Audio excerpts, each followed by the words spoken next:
everybody, welcome to today's vlog. Thank you so much for tuning in today. Really appreciate your support. With that said, let's get this video started. You know, in all honesty, guys, I'm really not the biggest fan of energy drinks, but I do like them on certain occasions. But it is kind of nice to go out and treat yourself at times. So, with that, cheers.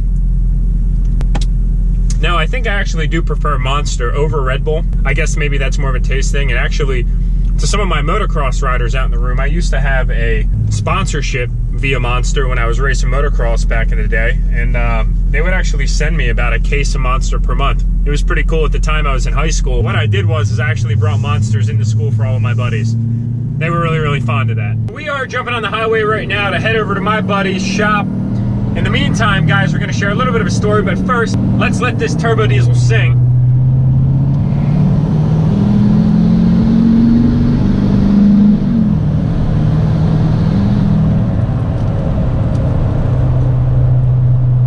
And we're back from Mexico. I'm on my way down to my buddy's shop today, guys. We're gonna take care of a few things down there. I'm gonna actually end up moving my bumper forward just a little bit. As some of you might know, my frequent followers, all you guys are awesome.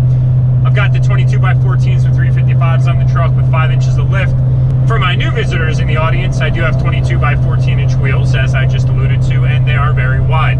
So what I'm going to do is I'm going to end up using spacers to space out my bumper just a little bit more than it is right now. Currently it's at 5/8 of an inch. I'm going to space it out to 1/2 of an inch, so just a little bit more than what it is right now.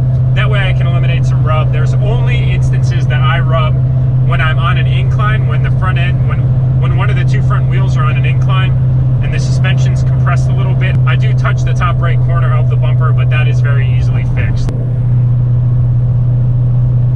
So I had one comment that asked about how much the tires fling up snow. So being that it's the middle of May, guys, I'm not going to be able to directly show you how much snow that this thing will throw. Let me just attest to the fact that yes, when it's out in the snow, it tosses tons and tons of snow.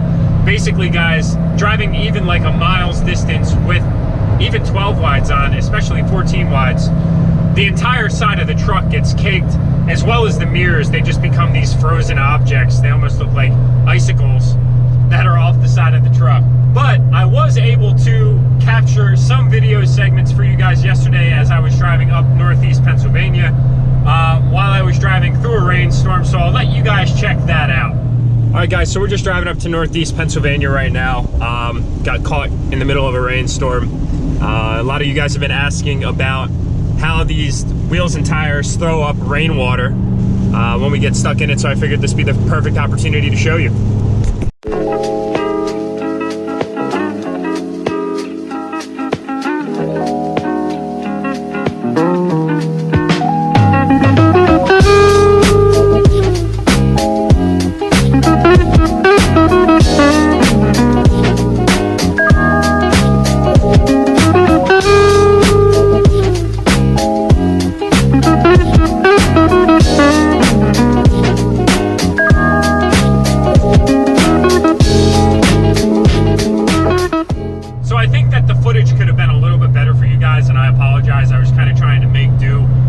Holding the angles in the truck from the GoPro as I was driving, and of course maintaining you know, safe driving conditions, guys. What you all just saw was basically rain getting tossed every which way from the back of this truck. I mean, what I like to compare it to is driving behind this thing in a rainstorm is comparable to driving behind a semi or an 18-wheeler. It's just throwing up so much water and mist. So anyway, guys, there was another question that I was seeing a lot coming through the steady stream of comments. Again, thank you so much for all the engagement. Really appreciate it. A lot of you have been curious about what I use, what methods I use or approach I use to wash the new wheels. So let me turn you guys into this segment real quick that I put together for all of your curiosity's sake. So a lot of you guys have been asking ever since I installed the new set of American Force wheels, what is your preferred cleaning method for these things? Now, for those of you that don't know, American Force is a 6061 aircraft grade aluminum alloy wheel. It's an incredibly tough wheel, but when you get into powder coated wheels, you have to be very cautious about what kind of cleaning products you use and the method of cleaning that you exercise, because powder coating can scratch relatively easily, especially when you have a gloss coat. So recently, guys, I've been working with a company called The Polishing School. This is their brand right here.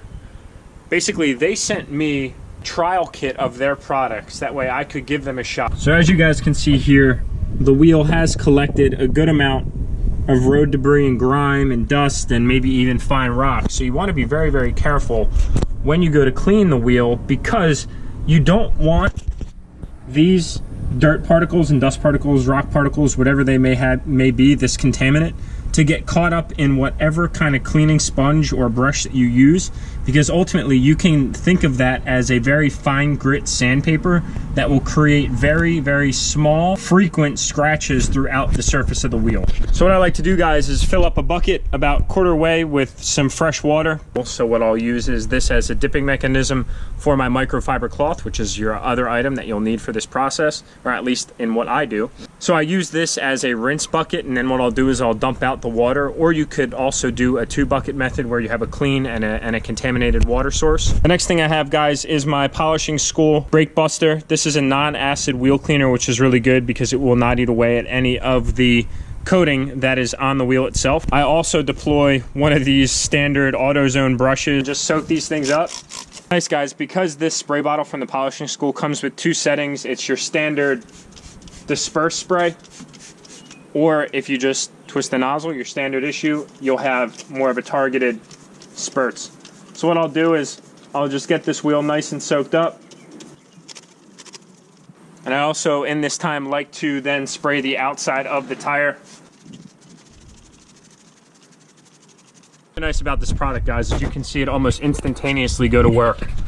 So here you can see all of the debris eating away off of the tire. That's your nice discoloration. That's just all road debris that's collected on the tire. And you can also see a majority of the dirt is getting eaten right off of. Once you guys let it sit for a few minutes, just take your hose and hose her down.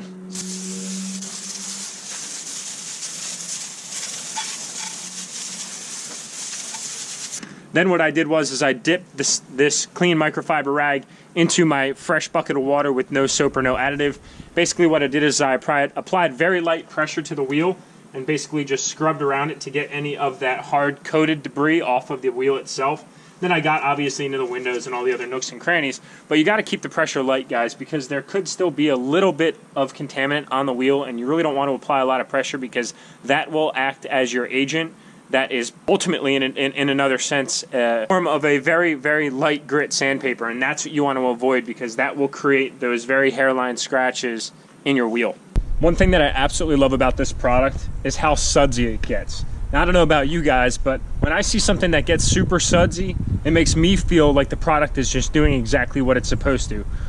And of course, guys, the last step in the process is to grab another clean microfiber rag and hit all the exposed area that you just washed off to give it that nice clean shine.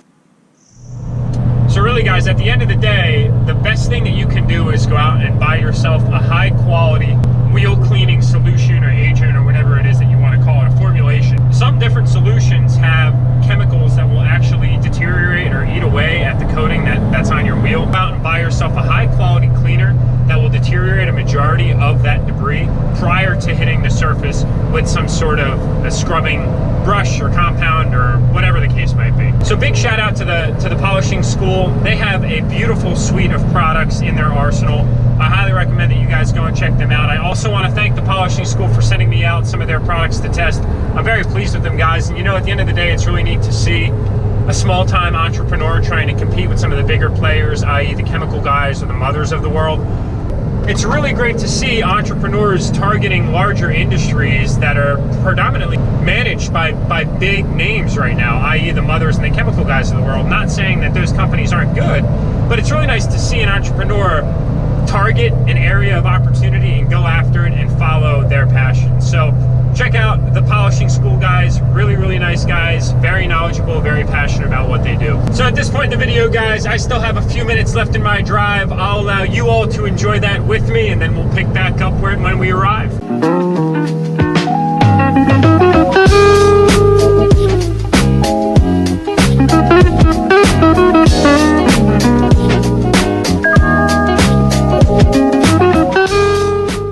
Now I'm holding you guys in my hand. You know, it's kind of funny. Every single time I have a Jeep Wrangler owner behind me, all you can see is them talking to either their passengers or them trying to figure out in their own brains the width of the wheels, because you see them kind of trying to gauge it. So if they have a passenger in the car, they're always like explaining, oh, well, you know, this is this, but this is this. And what sparks in my mind is, you know, trying to create or recreate the dialogue that's taking place just behind me about the truck. You know, it'd be really interesting to understand what these people are trying to figure out. I'm sure that, you know, they're kind of taken off guard because they've never really seen anything like it. But that's like one of the little caveats of having such wide wheels, is people never really know how to react, or when they do react, it's quite enjoyable. We have arrived. You know what, ladies, if I had known that it was car wash day, I would have brought you the truck too. Hey, nice WRX, by the way. I think I have one of these things. What's up, buddy? Looking fancy. Look, I really need a set of those on my WRX because my 17s just are not cutting it. So this is my buddy's 2010 Cummins that's vinyl wrapped lime green. It's got a set of 24x14 forces on it that have these pretty neat decals. So it's got pretty radical design. Plus it's got these green inserts that you can bolt up to the wheel, these face plates, which is really, really cool because the entire thing basically accents itself. Now this thing is vinyl wrapped, but you could honestly never even tell from a distance. The only way that it would be a dead giveaway is if you looked in, i.e. the motor bay or the door frames or whatever the case is, but this thing is absolutely awesome. He's also got the quad LED headlights that are interchangeable color-wise. Then he's got the D-pods down here in his bumper, so that's a nice little change up. And he's actually in the middle of installing a coilover kit onto this thing, so it's going to take that shitty Dodge ride and make it actually kind of decent. It's probably never going to compete with the Duramax ride quality, but you know, he's completely accepting of that. But you guys should check this out. So here are all of his parts. He's clearly got some great taste as he went out with this illusion purple type of color, which, if you guys could remember, I've got this illusion color purple on all of the Whirly Fab custom parts that I have under the hood. If you don't, or if you haven't seen that video, go to this link right here. That will take you over there. That way you guys can check it out. But this is really the meat of the deal right here. These are the Fox coilovers. So this is a pretty serious conversion kit that requires a little bit of alteration to the frame of the actual truck. And basically what he's done is he's come down and he's removed a lot of the pre-existing mounts for the stock suspension. So while he was down here, he actually recoated a majority of this frame, and it looks absolutely awesome. He said that he used Krylon to hit this up. So as some of you guys, my frequent followers, might remember, I did similar coating to the rear end on my truck, but this turned out looking awesome. And here is the axle. So while this was off, he basically cleaned it up, took a majority of the rust off of it, pre-existing rust off of it, via power washer. And then what he did was he sanded down a majority of these exposed areas.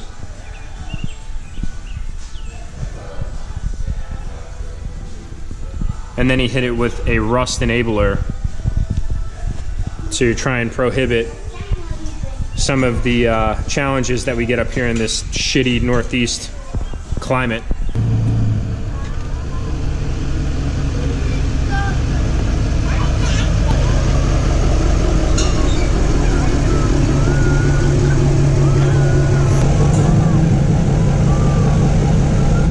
Is actually space out this bumper a little bit more. You can see right now from the factory this bumper aligns with this fender well.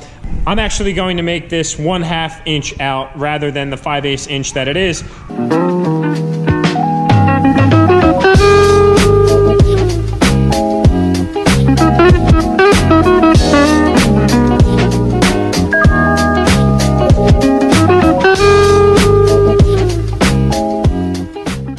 All right, guys, basically these are the two bumper mounting brackets, this one here and this one here.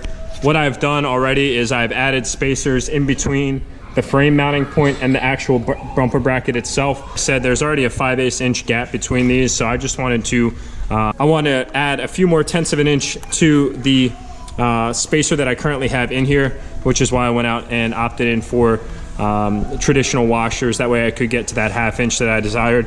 They also do make kits that actually bolt right onto this 4-bolt platform.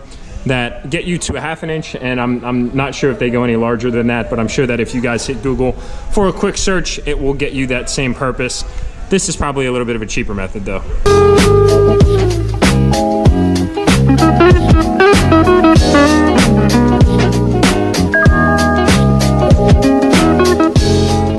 Got the bumper brackets back on the truck now. Basically, the one thing that you want to be conscientious of is mounting these back to where they were. Behind this bolt, there's a little bit of room, so it actually allows the bumper bracket to shift left and right or side to side or diagonal either way. So you'll just want to make sure that you get this mounted back in the position that it was, or when you go to remount your bumper and line up these mounting bolts, you might be a little off, and that'll cause yourself a little bit of extra work.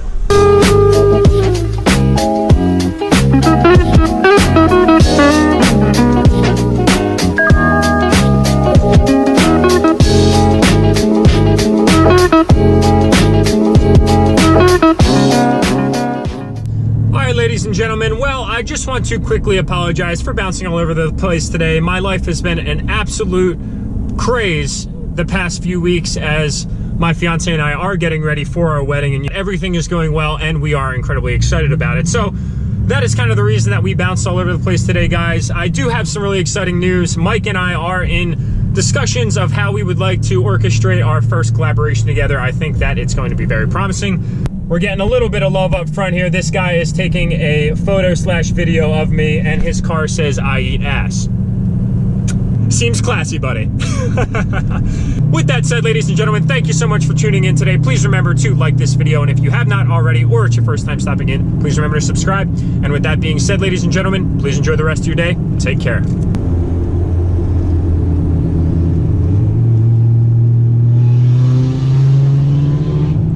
La la la la la la la la la